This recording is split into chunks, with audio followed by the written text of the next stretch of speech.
now and again you're going to want to bank your virgin queens, especially if you're waiting to take out mated queens already from your mating nucs.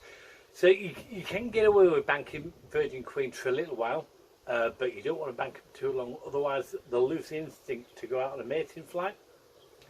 Or if you're doing instrumental insemination, you're going to want to bank them till they're at least 9 or 10 days old.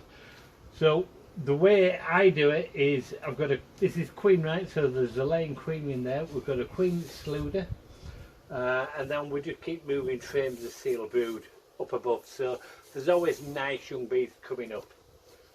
We always pop a feed on, and we just keep it, just tick it over with a little bit of one-to-one surface inside. And now and again we'll give him a bit of a pollen patty as well when they're feeding these young ones. One of the main reasons I've given these a pollen patty is because these are all going to be for instrumental insemination. And we've just made up a frame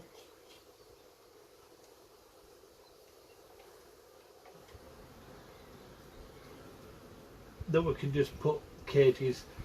Each cage, there's no attendants in the cage. All there is in there is a little bit of queen candy just in case they're getting ignored. So I'll pop that one back in. And that's it really. As long as your queen can't get above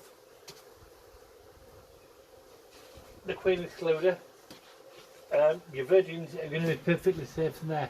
But as I said, if you're going to be putting them out in mating nucs, you don't want to, 5 or 6 days, that's all that I'd say that you really want to be able to bank them for in there. 10 days plus if you're doing artificial insemination.